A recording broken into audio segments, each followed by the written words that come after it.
see you, Doug. Still here at Southport this evening, and you've stayed with us till the end of the season, haven't you? Yes, yeah. So I think that was the important part on all fronts. I think obviously Southport we're doing well. We want to continue, and so I've played my fair share of the game. So I'd like to think I've contributed, and at the same time for me, it didn't feel right leaving in January. So once I was told that it would be predicated, that the move would be predicated on me staying, then for me it was an easy yes. And obviously the stature of Blackpool, I wasn't going to say no anyway. It just made it a lot easier to. How's it all come about? It seems to have all happened very quickly. When did you first get wind of it?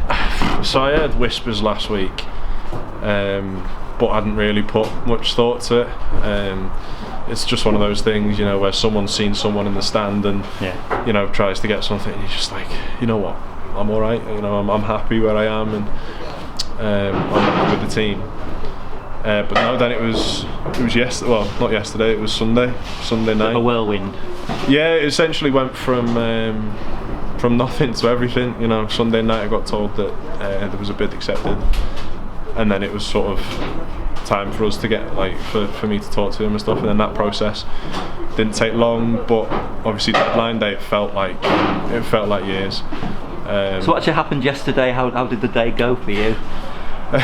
So started off fairly quiet. I woke up to a phone call from Liam. Luckily I'd been awake 5 minutes, so I could at least wash my face and stuff. But no, I woke up to a phone call and he was just letting me know that obviously the clubs had agreed, and so it was, as long as I did what was right for me, which I appreciated.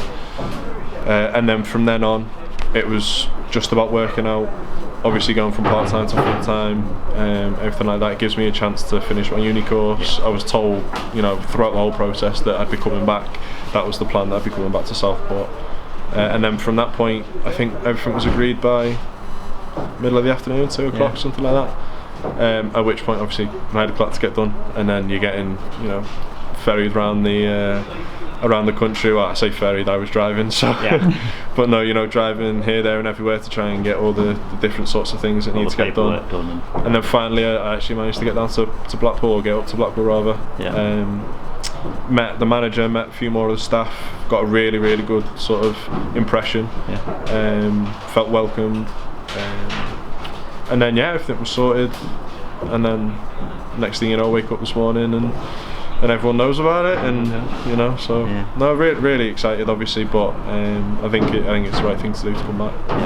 I know, having spoken to you during the year, or since you joined us, and your mum as well, how much you've enjoyed your time at Southport, and you've said you've never felt happier at a football club, so you'll miss that, but it's an opportunity, isn't it? It is, and I think there's a balance, I think, and that's something that I'm quite big on.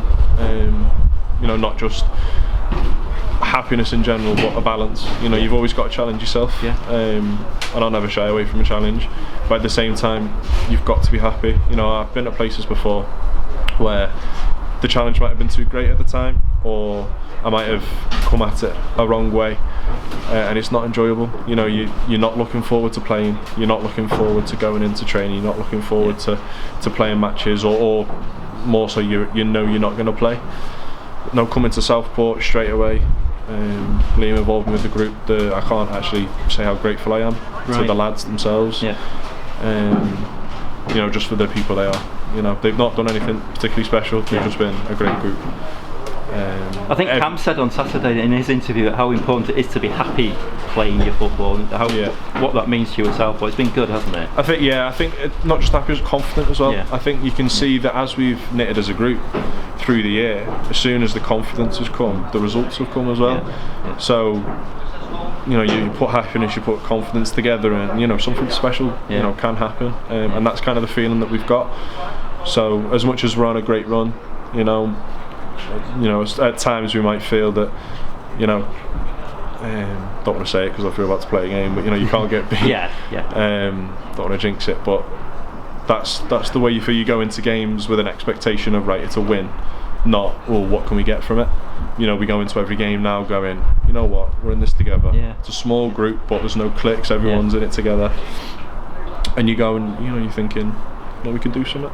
And that's brilliant, because it means you look forward to your football, and then everything on top, the volunteers, the staff, the fans, just a great atmosphere. I enjoy waking up in the morning on a Saturday, knowing that I'm going to go to Haygav, and the place is going to be bouncing. You're going to be able to have nice conversations with good people, and it's really put in perspective sort of what's important, not only in football but in life. Yeah, good. Well, it'd be nice to leave with a playoff winners medal, wouldn't it? That put the icing on the cake for us all and you. Well, that's it, isn't it? I mean, could go one better and just miss the playoffs altogether. But I think realistically, I think if we're setting our targets, something like that, we're in a position now where I think we'd be a little bit disappointed if we didn't get the playoffs.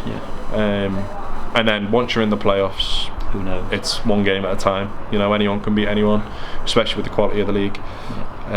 Everyone's got a chance to beat everyone. There's no one that. There's people that are being dominant, but as I say, this league, it's unpredictable. You have a look at the score sheet at the end of a Saturday or a Tuesday night, and you go, "What? How did that happen?" or everything like that. I'm sure there are a few teams that looked at us at the start of the year, how Southport beating that team, but it just flips, and it changes, and I think that's the natural cycle of a football season. Well, I think on behalf of all Southport fans, I'd love to say thank you for all you've done so far for us. That little bit extra to go now, and you fitted in so well. I think the fans love your reaction to the goals and at the end of the game. So well done, and I'm sure we all wish you very well in the future at Blackpool, and we're watching how you get on. No, I appreciate it. I'll be a Southport fan for life now. I love the place. Thanks, Doug. Brilliant. Thank you very much.